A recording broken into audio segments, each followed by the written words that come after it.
Hello and welcome into the Cubs on Deck podcast. I am one of your hosts. My name is Greg Huss, and today I am joined by Bryan Smith. Bryan, we are back. It's been kind of a weird past couple of weeks with Greg Zumak taking charge and doing listener questions. And then last week I tried my hand at the live watch along, so that's why I didn't record the podcast last week. Which I was on on Sunday was watching the Cubs game action while going live on YouTube and.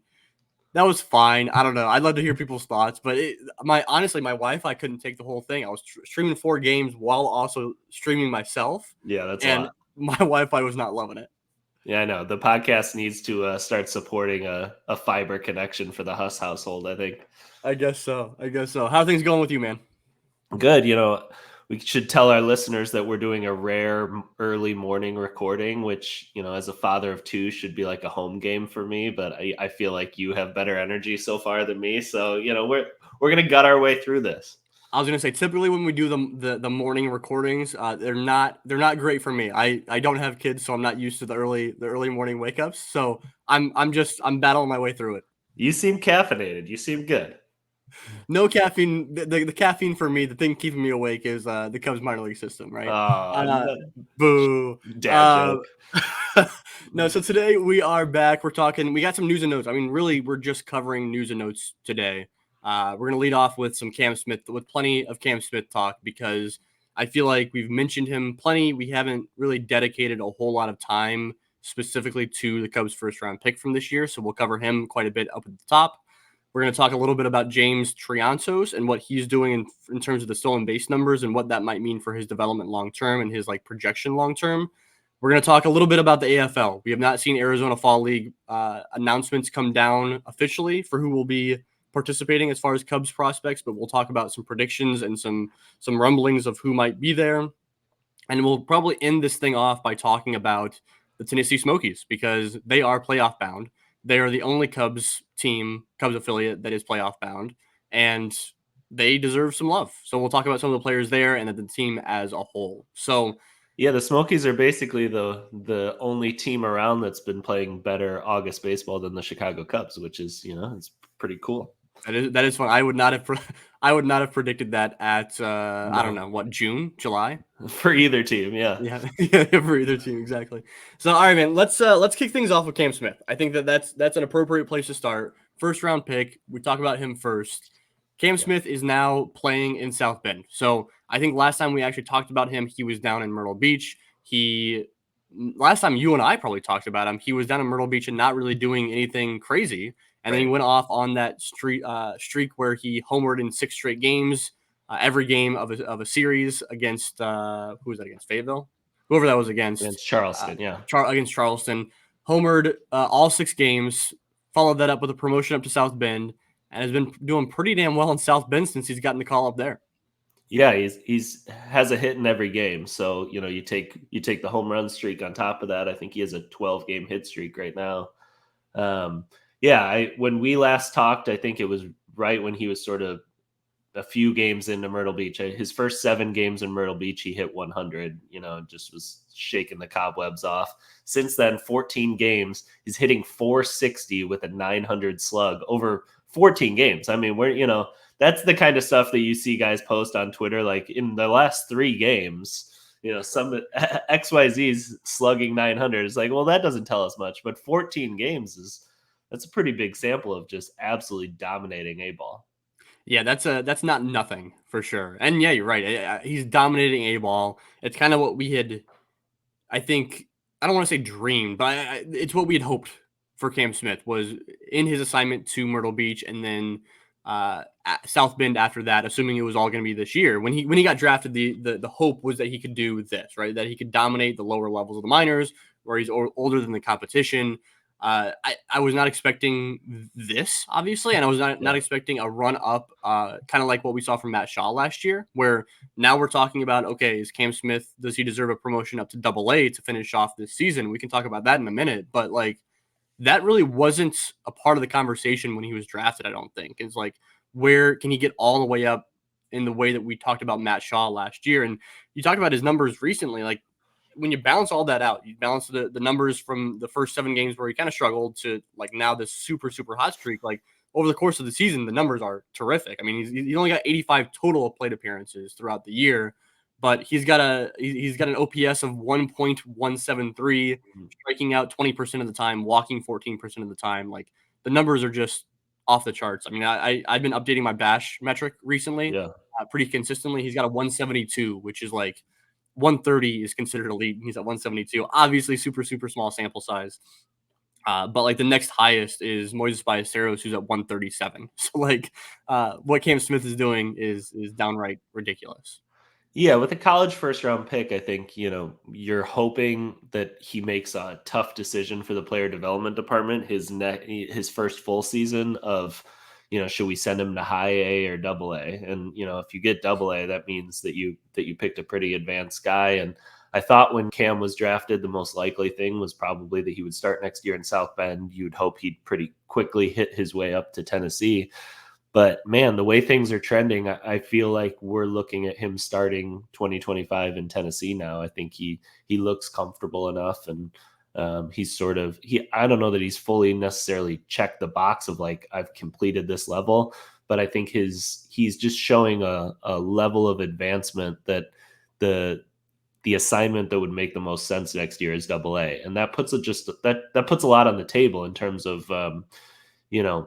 it opens 2026 as a year where he could reach the big leagues. It starts to sort of change the way that you might think about third base in the sort of post Paredes era. Yeah, I want to get before we wrap up Cam Smith, I want to talk about like the way in which he's doing it, but we're dancing around the Cam Smith Tennessee conversation here, obviously for next year. But like, what's your take on? I mean, we're going to talk about the Smokies going to the playoffs, right? And we're also going to talk about how South Bend season is ending after this week. Do you think it makes sense to see him up in Double A after this upcoming week? Yeah, I don't think there's any harm in doing it, especially the playoffs are pretty short in Double A, and so you're not like, if he runs into some struggles, it's not something that's like it's going to be this prolonged slump that's sort of going to sit with him in the off season, like creating some level of doubt. Like at the end of the day, you're talking about 6 games that he would play, and so I think it's only positive experience that comes from that. It's not, if he were to go for the 4 games, like he's done that before. He knows that like that just comes sort of in the shape of a season. You're going to have those slumps. And so I would worry if we were talking about maybe 15 games that we were just going to create like a slump for no reason, but being a short stint where you're just experiencing some pressure and getting into a professional mindset, I think there's nothing but positives. I feel like you can't get into a slump in 5 or 6 games. You can Right. because you can always chalk it up to like it was just it was an off week. Wasn't even a slump, or And we were playing the best team in Double A because it's the playoffs. Like it's Exactly. easy to write off.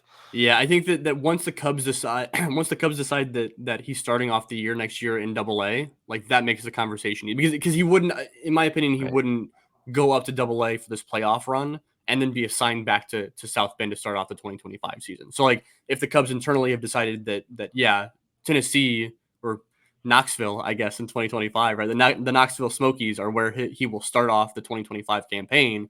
Then Right. yeah, it makes all the sense in the world to have him finish with the Tennessee Smokies this year. The awesome thing about this stretch in South Bend has been, he comes to South Bend with the 6-game home run streak.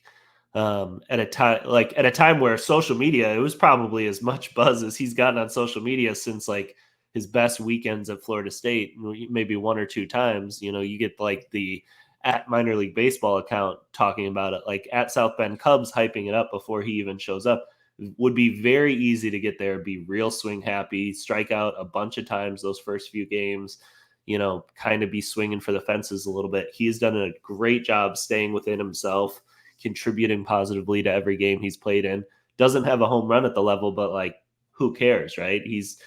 I almost like the fact better that he has succeeded without the home run ball, coming in with that pressure of being like, this historic home run streak, like it didn't change who he was at the plate. That's a great sign. He's tripled. He's stolen some bases. He's kind of done. He's played really good third base defense. I saw a clip. Did Brad post a clip? Somebody Aaron Layton. Aaron Layton posted the clip of Cam Smith playing some really good defense over at third base. Yeah, all those things are super, super positive. What's your take on Cam Smith at the plate? Because I've been really impressed by kind of his all fields power. I know that like there was a lot of talk about, okay, him using the opposite field, his hands and where his hands set up, being able to handle a fastball, like all of that. What's your been your overall takeaway with like how he's doing it at the plate? Yeah, I mean, I really liked that The Athletic wrote an article about him because at first, when he started to succeed, I saw some things posted like the Cubs are already making changes, and it was good to see The Athletic come out and write like, no, they actually haven't changed anything. Like, they wanted to kind of get some run here, and there were probably some things that Cam worked on between his Florida State season and when he entered pro ball, like on his own that he's implemented, but just really impressive that he's able to hit the ball to right field. He keeps his weight back so well. And I mean, what jumps off the screen is like, we're talking about a different level of strength than most 21-year-olds are even capable of. I mean, this is a guy who's like lower half, his like quads are totally like major league ready. I think maybe could like grow a little bit still in his upper body, like shoulders and arms. But I mean, when that happens, like look out, because you're talking about like one of the better physiques in professional baseball, and should be a guy that like if they find a way to sort of allow him to hunt for power more, like you have 30 home run upside easily. And yeah, just really impressive guy. For sure, a top 5 prospect in the Cubs system.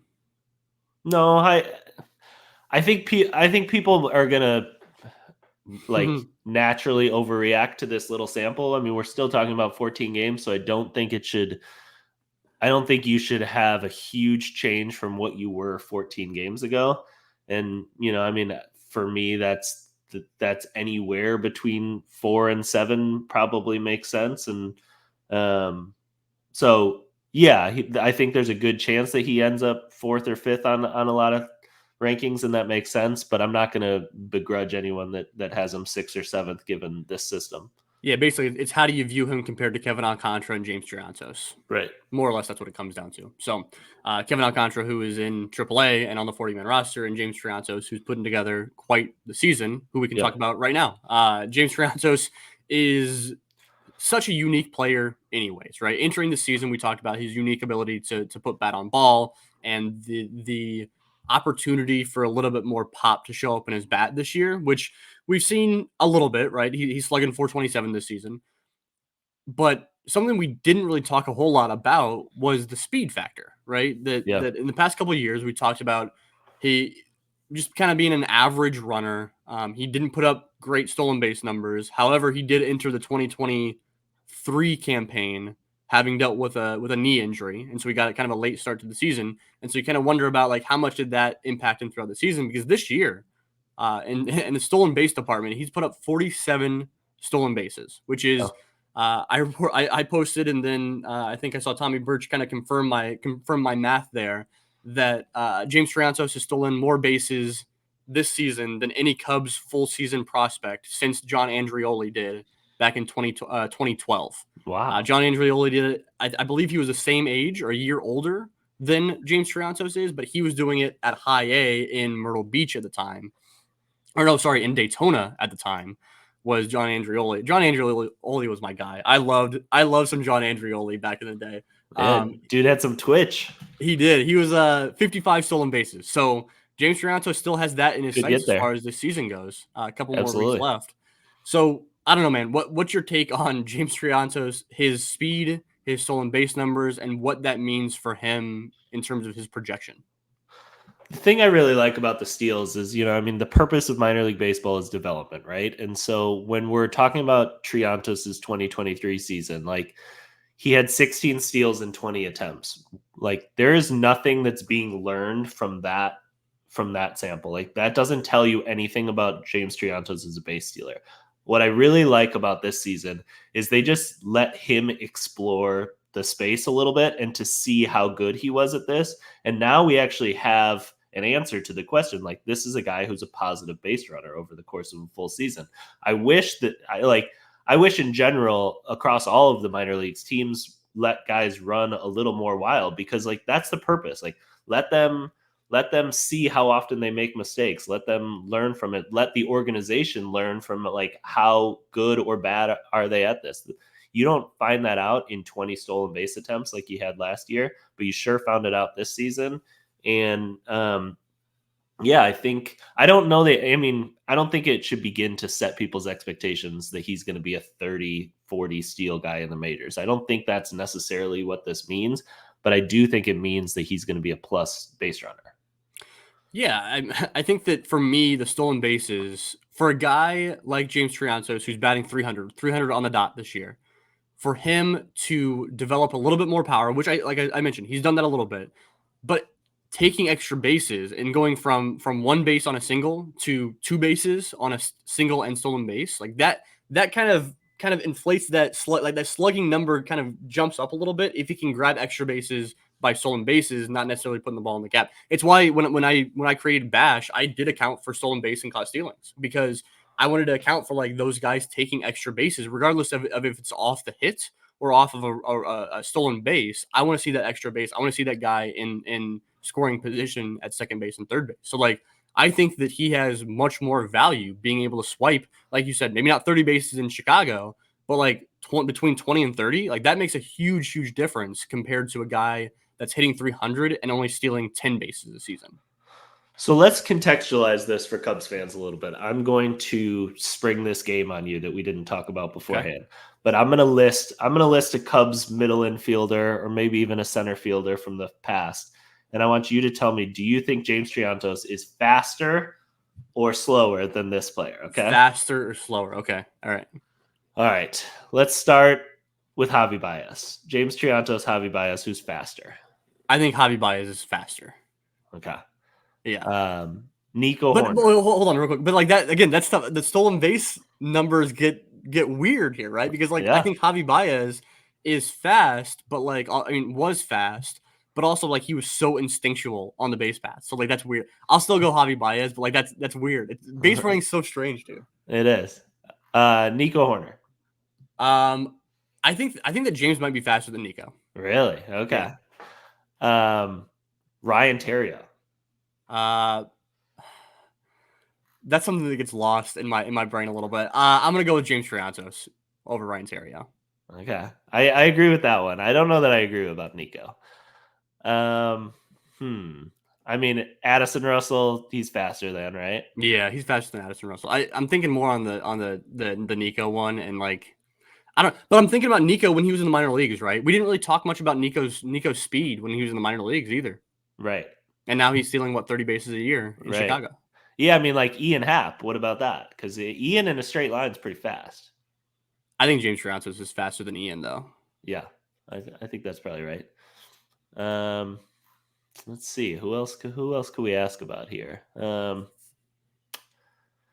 It's weird because you don't really see a guy that's 21 years old from his age 20 season to his age 21 season go from being like a guy we're not talking about his speed at all to like now it's like now this is a topic on our podcast is talking about specifically about his speed.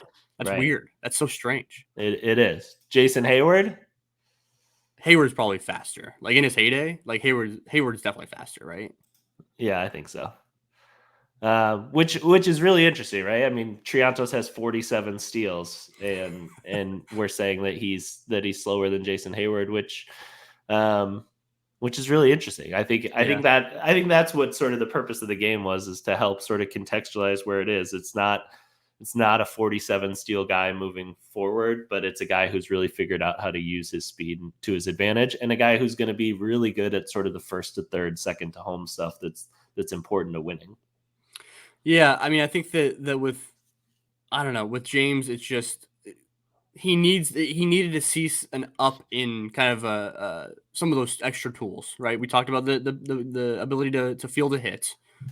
But like, I think we have seen a little bit uptick in the power. We have clearly seen an uptick in the speed in the running department. And then I think that there's been a little bit of an uptick as far as his defense goes as well this season. So like, I think across the board, he's clearly gotten better. And so I definitely view him in a better light in terms of like my projection for him moving forward than I did at this time last year.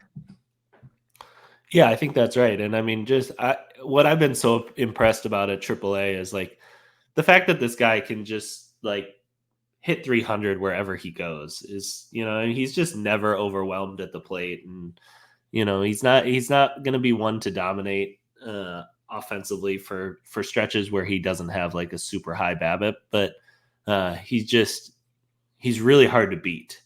I think when you look at him by like pitch type and stuff like that, like there's just no pitch type that really overwhelms him. There's never a time where he gets real panicked. His 2-strike approach is awesome, but he also is like really good at just hitting the first pitch in the zone that comes to him. He's not a conventional modern baseball player anymore. Like the baseball has gone away from players like this, but I hope that he gets a prolonged chance in Major League Baseball to do what he does well, because I do think it's like good for the game to have these types that create action in the field. That's what Theo Epstein wanted when he went to Major League Baseball and started to change some rules. Is like, we need guys that put the ball in play and show their athleticism, and that's what Triantos has done all season. It's just like, is give us reasons to talk about his athleticism. James Triantos has an 11.1% strikeout rate this year. Yeah, amazing. Outrageous. That's an outrageous number. that's a crazy number. All right, man. Let's talk Arizona Fall League. Like I mentioned at the top here, the official announcements for the Arizona Fall League and what prospects will be playing in that league should be coming out. I mean, I expected them to come out already, so they should be coming out. Maybe by the time you're listening to this episode, they'll be out already.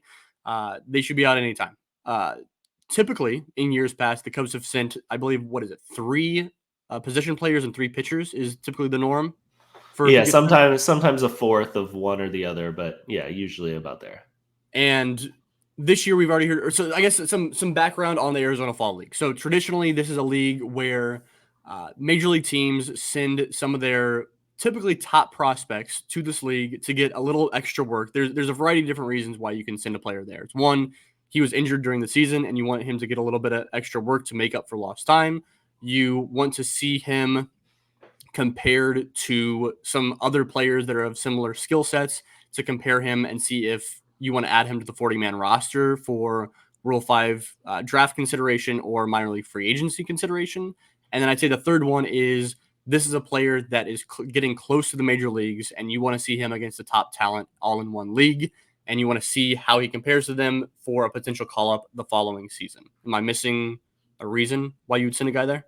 No, I think that's right. The other thing I would say is generally the hitting outpaces the pitching in terms of prospect talent at this level, mostly because, the air in Arizona naturally favors hitters. So teams are very reticent to allow pitching prospects to go there because they don't want to harm their confidence, because they're just going to give up home runs because of the air there. So you'll oftentimes see really good hitting prospects be sent there, and then arms that need more work. Yeah. And typically, this changed a couple years ago. The season is essentially the month of October, right? Yep. Is that what we're working with? The month of October, they play down in Arizona, obviously. There has been some rumblings of some players potentially being sent there. We saw, I believe it was Luis Rujano's agency post on Twitter that Luis will be in attendance and playing for the Cubs, for the Mesa Solar Sox, for the Cubs down in Arizona. You want to talk a little bit about Luis and what he might be gaining from an assignment to the Arizona Complex League, or Arizona Fall League? Sorry. Yeah, I mean, Luis fits in sort of really well in terms of what that league is asking for, because he missed some time this year. We're talking about, I believe, only about 50 innings of work. Yeah, 49.1 innings, which is currently down from last season. He'll probably in his next outing surpass that and just go over, but I think the Cubs would like him to get more to that 70-80 inning range to continue that upward trajectory. He's a guy that that has had some bad luck in terms of like surface level numbers this year.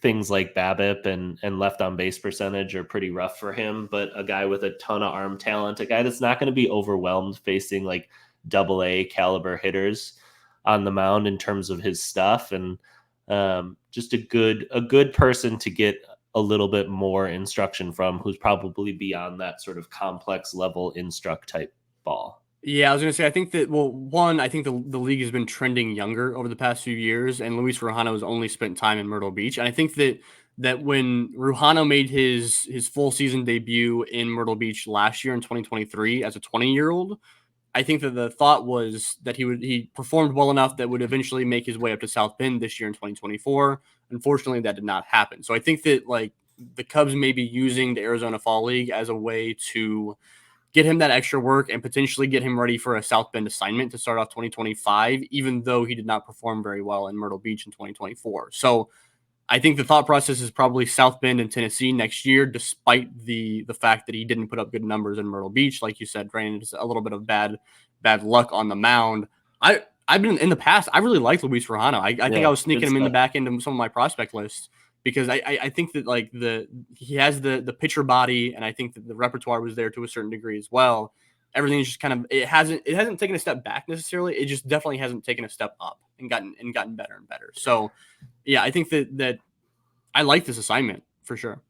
Yeah, Jose Romero last year went from Myrtle Beach to the Arizona Fall League for the Cubs. I think pretty similar story here. A guy um, who's not a ton of experience, but a little older than most guys at that low A level, and so you want to get some exposure to higher hitters, and that's what it is here. Are there other pitchers? We'll get into some of the hitters because I think that gets a little bit more fun in terms of some of the names that we can throw out there. Are there Mm. other pitchers that immediately catch your eye as like they make sense for being assigned to the Arizona Fall League? Yeah, I mean, the biggest one to me easily is Nico Zeglin, who's, probably in the discussion for the Cubs minor league pitcher of the year, but we're talking about a guy today that has a 1.00, one on the nose ERA over 63 innings this year. And he in South Bend, it's absolutely ridiculous. His ERA is 0.36. He is just he's a combination of he's been dominant, he's been in the zone a ton, like challenging hitters, and also like has had his share of batted ball luck. And so you want to just keep sort of pushing that, and you want to keep challenging him. And he's a guy that pitched in college, and so he pitched? He pitched 94 and 2/3 innings with Long Beach State in 2023. And then went and played semi-pro ball in the Pioneer League, pitched another 30 innings. So a guy that's arm is stretched out for 120 innings of work, that's only had 63 this year. I think he's the most obvious guy in the system that definitely belongs there. Yeah, I think that's a good call, and you get an extra look at like what is this guy, man? Like because I think he Yeah. came into the year with like no expectations, even as the front office. Like okay, like we're getting a good pitcher, but we didn't obviously expect a 1 ERA this season. So like we can send him down to this league where it's friendly for hitters, see how he adjusts to facing some even better competition. Yeah, I think Zeglin's a good example of a guy that might make sense down in the Arizona Fall League. I would also, I mean, my hope is that Brody McCullough gets healthy at some point and Yeah. could get some innings there. I think he was looking like a breakout guy when he came back from his previous injury and made a couple appearances early this season, but he's been out all year. He's 24 years old, so a guy that really needs some work, I think, just to get more innings to start building up for next season, so his innings cap doesn't limit him there. So I don't know his specific injury right now. I don't think that's ever been reported widely what that is, but I'm really hoping he's back in time for that. Yeah, I was gonna say Brody McCullough. I think that like that that would be if he is healthy, that makes all the sense in the world for him to be there and get back in that conversation with Brandon Birdsell and Connor Nolan from that draft class as being college pitchers that had performed really well in this system. I'm looking through names. I'll admit that I didn't do a whole lot of prep on the pitcher side for this, and I'm looking through trying to find some names. There's just no immediate fits in my mind outside of those couple guys in terms of guys that we might see in the Arizona Fall League. The Cubs have gone the route of assigning some relievers there in past years. I know, like I'm thinking like the Adam Laskys and Sheldon Hmm. Reeds that eventually got picked up in minor league Rule 5. So like when we talk about like judging guys for Rule 5 eligibility, it's not always like for the major league level, right? Am I going to add this player to be protected from the AAA phase of the Rule 5 draft as well? And that was the case with Sheldon Reed and Adam Lasky, which they decided not to protect those guys, and they both got selected away by the Twins and the Diamondbacks. So I got one other name for you. Yeah. Nick Hull, I think, Yeah. makes a bunch of sense. Nick Yep. pitched in Arizona in college. He pitched at Grand Canyon, so he's familiar with that environment. Also, a guy that got moved to the bullpen recently, so Mm-hmm. that sort of brings his innings total down. 2023 through 92 innings, through 97 the year before at Grand Canyon. He's only at 82 this year. So Yep. you could push him in the Arizona Fall League to go get 10, 12 innings, and he's not going to surpass any previous total by very much. And I think you want more data with how he's looking in the bullpen. I think he is a guy with sort of a chance to make it as a middle reliever. And I think you want to keep working on sort of what the strategy is out of the bullpen and what makes it different than when he was starting. And I think just another couple weeks of exposure to good hitters would be a good fit there. Yeah, I think Nicole makes a ton of sense. I actually kind of like Nicole in the bullpen a little bit. I've I liked liked it a lot. seeing what he's been doing in Tennessee. I like what he brings to the table for that, and I think that he fits kind of that category of Adam Lasky and Sheldon Reed, where it's like, Exactly. what is this guy? Yep. What can we turn this guy into a middle reliever in Chicago? That's interesting. So, any other names before we switch over to some position players? No, I think we can move to hitters. So I know that there's been rumblings and there's been questions. There's been whether it's fans or other things out there of three names that have been thrown out as could this guy go to the Arizona Fall League? The three names are Ben Cowles, Cam Smith, and Moises Ballesteros. We've already talked about Cam Smith a little bit. Does it make sense to have a recently drafted first round draft pick go to the Arizona Fall League? Honestly, to me, the answer is no. I can see the case for it, but this is a guy that started playing ball in February. I mean, really, those college hitters start going in January, and so I don't mind giving him a break for October and November, and I think you are going to start to talk about some swing change stuff, and so I think more valuable work can be done just sort of in the complex, and I don't think that I would expose him to that. I think if you get those AA playoffs and you have him play most of September, I think I would be good with then allowing a break. Yeah, I completely agree with that one. I just don't think I don't think that there's as much benefit for a guy like Cam Smith being assigned there Yeah. versus let's talk about Moises Ballesteros. Where like I also would lean no on assigning Moises Ballesteros to the Arizona Fall League for a couple of reasons. One, because of his proximity. We talk about guys that are going to be ready for the major leagues next year, being assigned to the Arizona Fall League this year. But like Moises Ballesteros is like ready, like pretty close to ready now. Like this is not a guy that's like, oh, like next September, like he might be ready come like next May, next June. The reason why I would potentially assign him there is if they feel like they can work specifically on his catching Right. down in the Arizona Fall League. If there's somebody there, if there's some, I know they ended up sending Carter Trice down to the Arizona Fall League last year after being drafted to specifically work on his catching. And Yep. so I think if they want to do that with Moises, then that makes a whole lot of sense from that perspective. From the perspective of the bat, I don't really get that from Moises Ballesteros. He is offensively at a level above what he would see in the Arizona Fall League. And so Yep. I don't think you're actually like making major league success more likely. If anything, you're like bringing down the stuff he's seeing. You're like sort of, it's like you're changing the eye level to something worse than what you're hoping he'll see in 2025. And also, let's go back and think about winter baseball and what it did to Alexander Canario, a guy who's like knocking on the door of the major leagues. Like, I don't want to expose a guy who really is going to go into 2025 as my third catcher on the depth chart, like it's somebody who's meaningfully projected to impact the 2025 team, and expose him to unnecessary injury risk. Like, work on catching stuff behind the scenes. Speaking of injuries, Ben Cowles was a guy that the Cubs acquired in the Mark Leiter Jr. deal at the trade deadline this year. He was injured prior to being included as a part of that deal. He was hit by a pitch on the wrist, Yeah. and so he's been out for this entire year. If he is back healthy enough to play in October in their Arizona Fall League, I know he's already played in that league. Ben Cowles played in the league last year. Our guy Rich Biesterfeld got some great pictures of him playing down in that league, which was fun. But I think it makes all the sense in the world for him to be reassigned back to the Arizona Fall League with a Cubs hat on down in that league. Yeah, I totally agree. I think you're just making up for lost at bats there. It'll be a similar level of pitcher that he saw in AA this season. So I think it fits. The one maybe reason you wouldn't is if you're planning to expose him to the Rule 5 draft and you don't want other teams to get further data on it. You want to sort of keep the mystery alive. But teams tend not to do that. Teams tend to give sort of Rule 5 looks via the Arizona Fall League. I think that's like a pro player thing that sometimes happens for that league, and teams are pretty generous about it. And so I don't imagine that'll come into play here.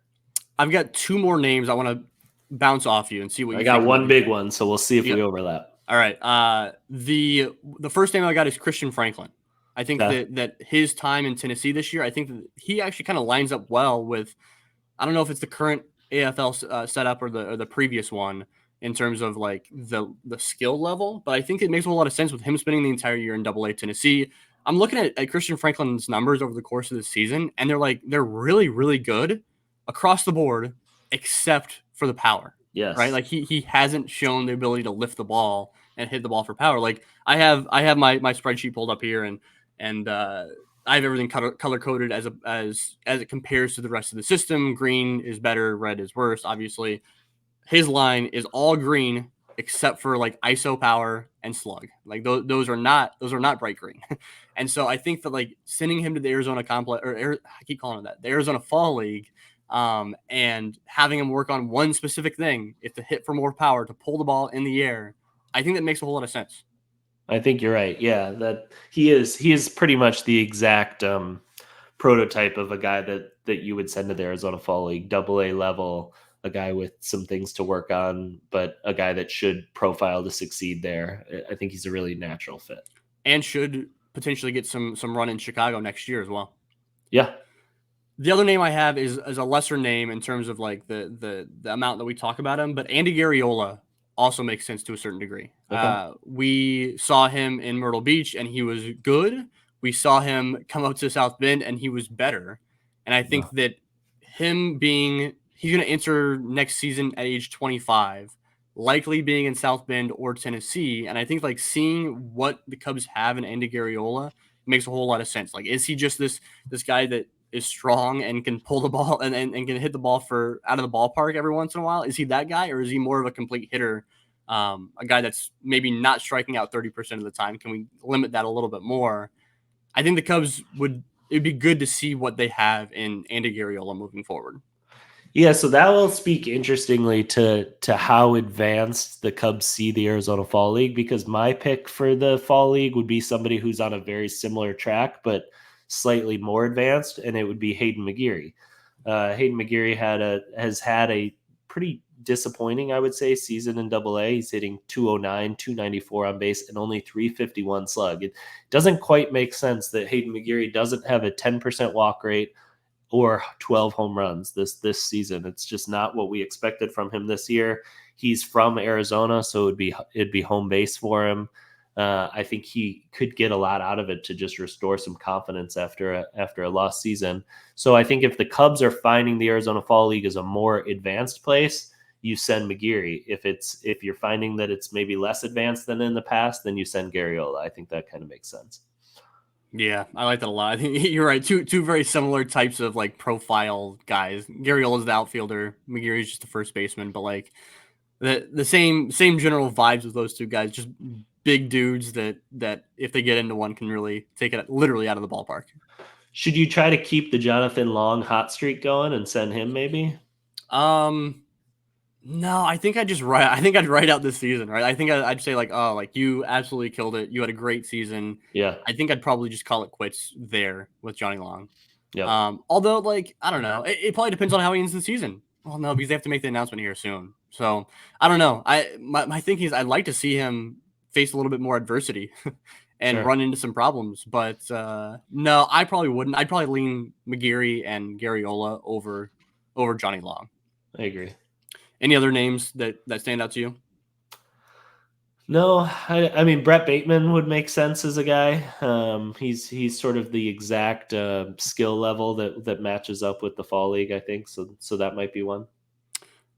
Looking at the names this year, I think that assuming Cam Smith and Moises Ballesteros don't get assigned to this league, it's not going to be quite – the names aren't going to pop quite as much as the Owen Casey's or Matt Shaw. Like it's not going to pop as much as we've seen in past years, and part of that is because the Cubs have 6 top 100 prospects in Iowa. In Like you're not going to AAA, send your yeah. Iowa guys, So, yeah, it's the names aren't going to be quite as fun, maybe, but yeah, it's still a league that you can take a lot away from how guys perform there.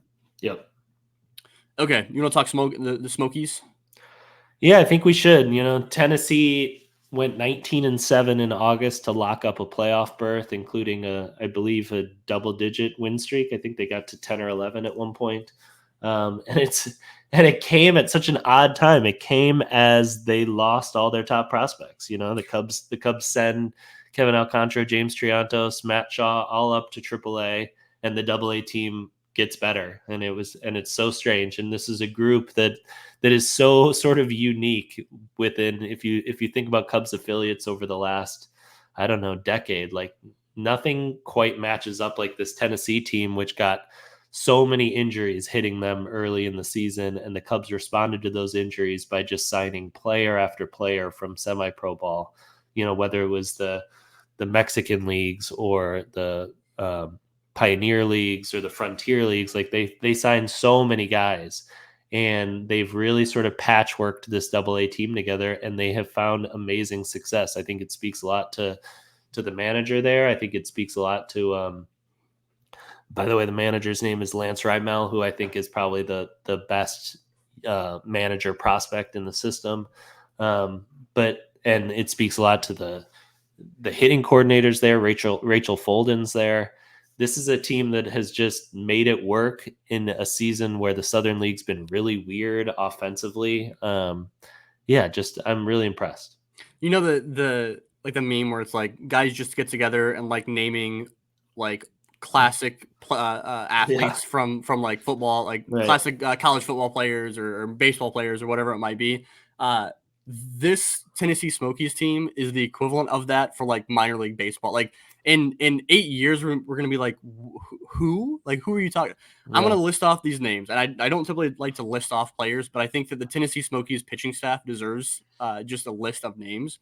These are the pitchers that threw the most innings in the month of August, from August 1st, August 31st. They are Sam Armstrong, Antonio Santos, Chris Katchmar, Matt Thompson, Jimmy Indersby, Blake Wyman, Zach Lee, Daniel Masaki, Joe Nahas, Blake Whitney, Jeff Belgie, Kane Eckert, and Carlo Reyes. And like most of those guys were signed this year. Like those are outside like what Zach Lee, Blake Whitney, Joe Nahas, they were in the system already. Yeah. But the rest of the guys, pretty much, Kane Eckert was already in the system, were minor league free agent signings, or like there's probably a minor league Rule 5 guy in there. Was Carlo Reyes that? No, I think he was a minor league signing. A minor league signing, yeah. It's wild. This staff is crazy to me. The Tennessee Smokies have had 15 pitchers, not including major league rehab guys. 15 pitchers pitch for them this season that are 27 years old or older. That is just, I mean, that's not something you see very often at double. I mean, you see that in AAA, but in AA you don't see it very often. I looked at Antonio Santos this week. I watched a couple starts of his. Really impressed by that guy. That's a guy they signed, I believe, out of Mexico that had missed most of 2023 with injury, and he's been really impressive. He's got good stuff. I mean, he touches 97 and has a good changeup. A guy that I really hope they bring back for next season. They've done a good job scouting those leagues. I mean, shout out to the pro scouting department and the R&D department. Like they get in the weeds, and like the fact that you can go scout the Frontier League and find some good arms from that is really impressive. And what it also has done, I think, is it's helped guys that are legitimate prospects on this team still like have a meaningful season. Like Christian Franklin is batting leadoff for a team that's playing like meaningful baseball games. Like that is going to help the rest of his career. I think a guy like Luis Verdugo, who's a highly touted prospect of the past, like it was very easy for Verdugo's career to just fall apart this season and it to sort of be the end of the road for him. And I think playing in this environment, like he's a guy that that I think feeds off energy of those around him. And he's had a really nice season. Recently, he's really helped. Another guy like Fabian Pertuz is a guy who's sort of just been in the wilderness of the Cubs minor league system.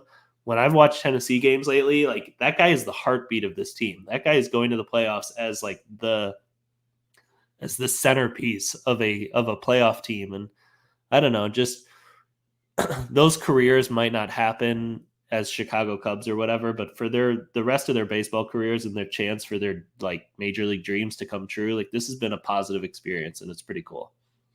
Yeah, and I think winning helps development. I mean, Yeah. you I don't think you can look at a minor league team and say if they don't win, they don't have any good players. Like that's been established 10 times over, right? That if a minor league team has a bad record, that they don't have good players. However, I do think that a team winning and going to the playoffs and putting together a 19-7 month or whatever it was that you said, like that does help development.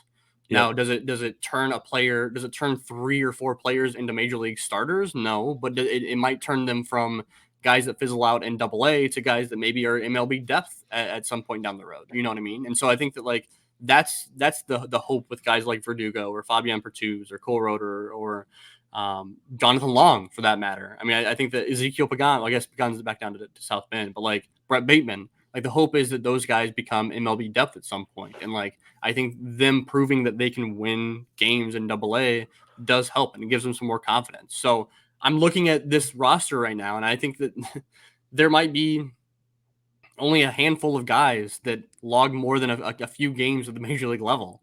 But there also might be some guys that bounce around from the major leagues to AAA to the minor leagues to off 40-man rosters to back on 40-man rosters to multiple different franchises, things like that.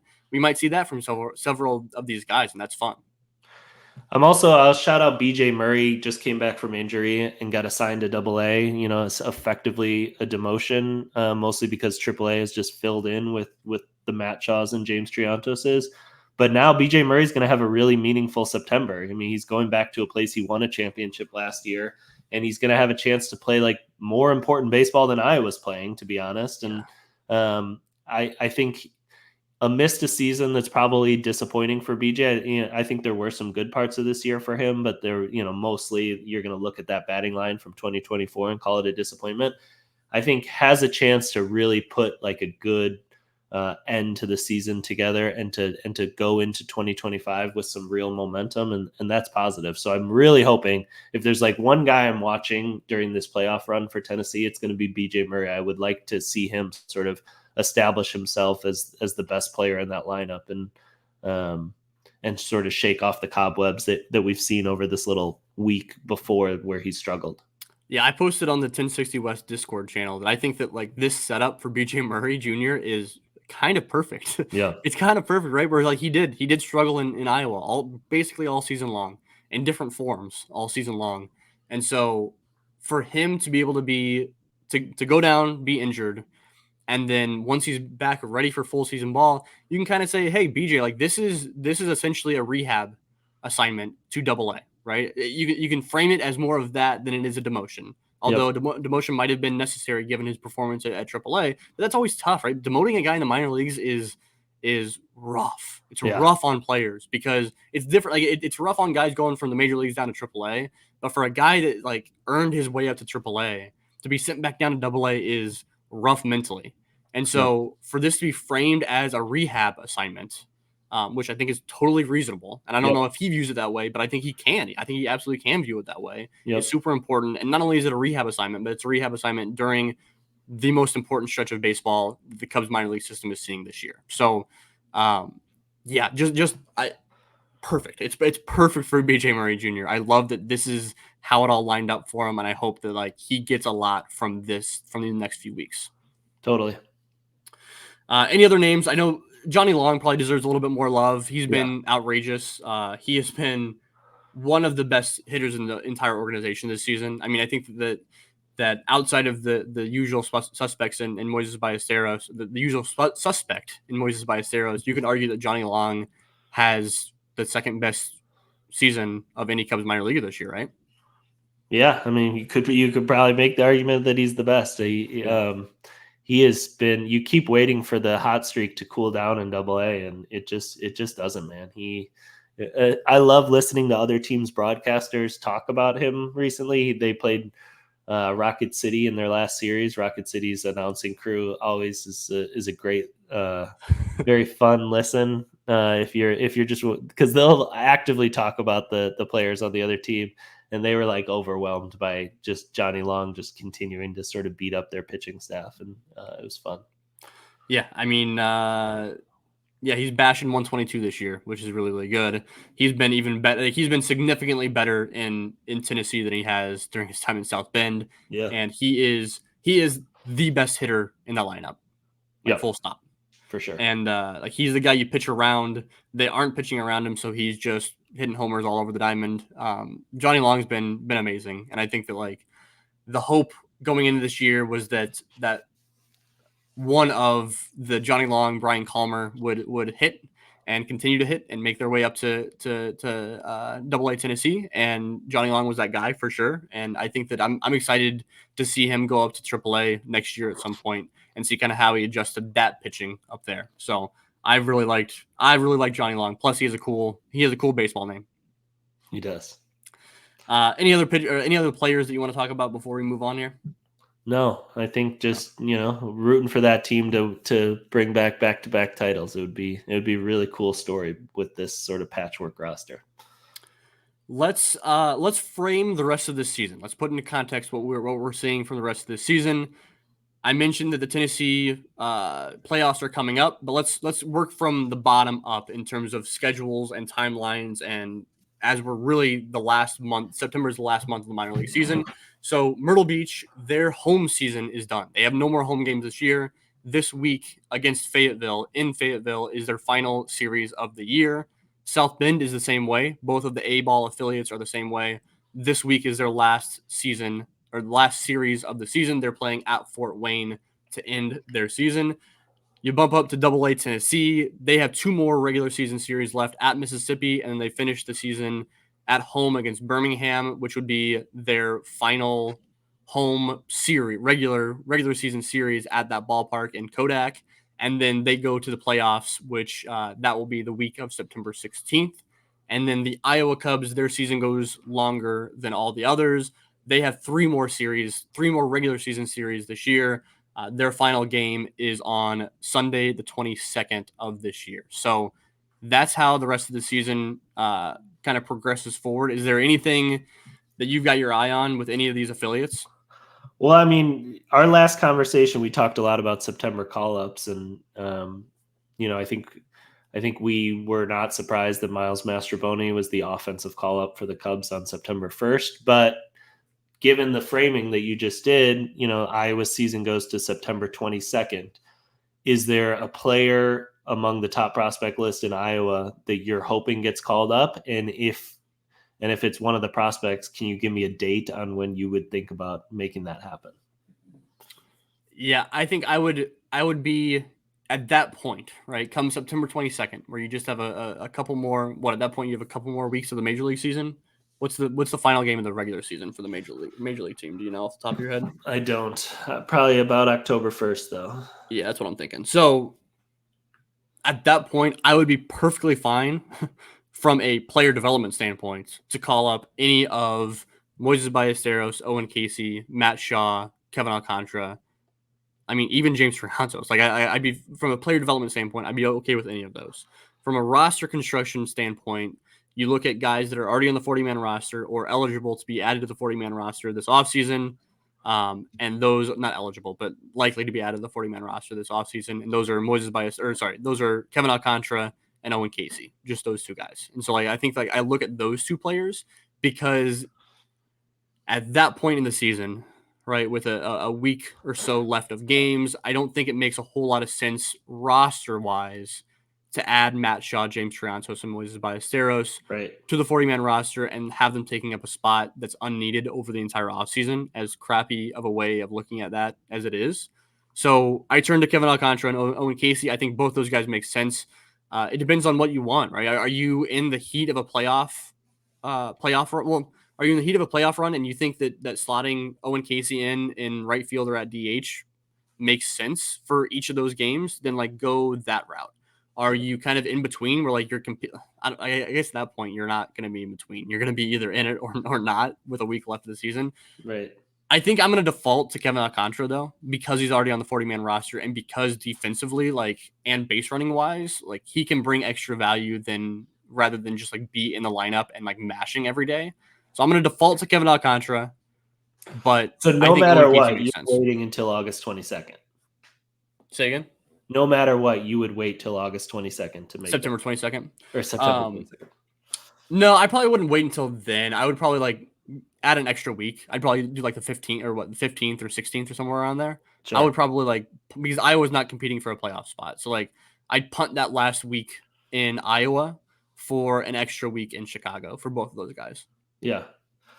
Yeah, I mean, to me, when we last talked, we talked about why it would make a lot of sense for Kevin Alcantara to do it. We talked a lot about how what the major league team does is going to impact it in terms of, are they in it or out of it? It seems like we have an answer now, at least for the next couple weeks. The Cubs are firmly going for this playoff race, playing amazing baseball. They need specifically people that can help them win baseball games. I think Miles Mastrobuoni makes a lot of sense as a guy who could be a defensive replacement late in games at third base, a guy who can come off the bench and give you contact or a bunt when you need it, like things like that, that don't matter so much over the course of a season, but in terms of like one moment of a game can really matter. However, we also talked about like we want guys to force the issue, and Alcantara has really struggled of late. On the other hand, Owen Casey has been absolutely fantastic. His last 30 games, he's hitting 280, 355 on base, 542 slug. And this last series was one of his best offensive series of the season. And so he's definitely, like, for me, right in the crosshairs. Like if anything happens with an outfielder, if Ian Happ gets an ankle tweak, if Mike Tauchman, has a shoulder flare up, like Owen Casey then becomes like call up the next day at this point to me. Like Agreed with that. If there's a spot where he can play, if he can get 10 plate appearances a week, then to me, like that's enough reason to get something out of the month of September. The time that I would look at it the most is the Cubs have an off day on September 12th, and then they go to Colorado. If you remember last year, Colorado is when Pete Crow-Armstrong made his debut as well. Logistically, it's a short way from Des Moines, but more importantly, like a place to have a soft landing, a place where you expect some blowouts to happen one way or the other, so you can get your plate appearance debuts in spots like that. But when the Cubs go to Colorado on September 13th, they then play, 12 games in a row in 12 days. So no off days. And so I would think you would be looking at that point to find a day to get, say, a Suzuki a day off, or Pete Crow-Armstrong a day off. And so that to me is a really good time to get Casey up there. I think there's a time in those 12 games where you can get him at least 2 starts.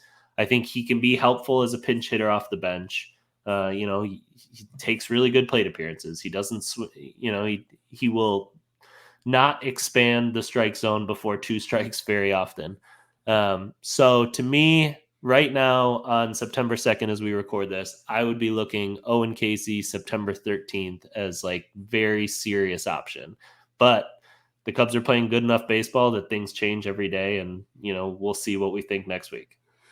Yeah, we're rapidly approaching a time as far as Owen Casey goes that I am starting more and more every day to subscribe to the Brendan Miller of CHGO way of thinking, where it's like you need to get these guys up to the major leagues and kind of break them, right? Like he always talks about that, where it's like they need to come up and like experience, like Pete Crow-Armstrong did, experience struggles so that they can then adjust and get better for that the following season or the following month or the following whenever that is, right? And so I'm beginning to subscribe more and more to that thought process. But I think that this year that becomes kind of a struggle. I think the reason why you call up Owen Casey is not to get him up and struggle, obviously. Like you're calling him up to write a hot streak at the major league level, because like he's not going. I think he'll gain from a promotion is confidence and just what it's like in a major league clubhouse, because I don't think that like he's going to get up and play enough where he will ever, like, if he's struggling, it's because he's like struggling for that week, not because he's struggling to face major league pitching, And I think because I think when you typically get called up, the book isn't out on you yet, right? Like you don't have those scouting reports set up for you to be really attacked in one certain way. And so I think a player needs like a month plus of struggles before you actually like get to the point where you can get better for the next season. And so like we're kind of approaching that point where you just need to ride a hot streak. We'll see what the next 2 weeks look like, or next week or so look like in Iowa for Owen, and we'll kind of go from there. Yep. I'll call out the Cubs' last series of the season, September 27th to 29th. They have Cincinnati at home. If I'm the Cubs, I have Owen Casey already in the majors by that point, and I invite Joey Votto to come as a guest of the Chicago Cubs, and I try to have those two guys hook up for the offseason, have Owen Casey go spend a week in Joey Votto's gym, wherever it is, training and hanging out. I think that's a perfect little thing I want the Cubs to do. I love that. I'm about that. That sounds great. Let's go ahead and put a wrap. I think again, my Wi-Fi is struggling over here, and I'm hoping my voice is still coming through fine on podcast and audio and video form. I do want to, before we wrap things up, I want to give a special shout out to Max Toma, the broadcaster for the South Bend Cubs, because he announced over on Instagram, I believe that was on Sunday, that his game on Sunday night was his final game broadcasting for the South Bend Cubs. Max is obviously tremendous at what he does. He is a great, great broadcaster. He was gracious enough to come on this show several times over the past couple of years. He knows his stuff. He is a tremendous broadcaster, tremendous play-by-play guy. I know he has his hands on all sorts of things. There's a reason why him and BK make such a great team in South Bend, not only because they're so great together in the booth, but because they both do such great things outside of calling games for the South Bend Cubs. So I want to give a special shout out to Max Toma, because his past few years, him coming into the organization for the South Bend Cubs in 2020 was kind of wild, but his past few years in this organization have been tremendous for folks like us that tune into games every night.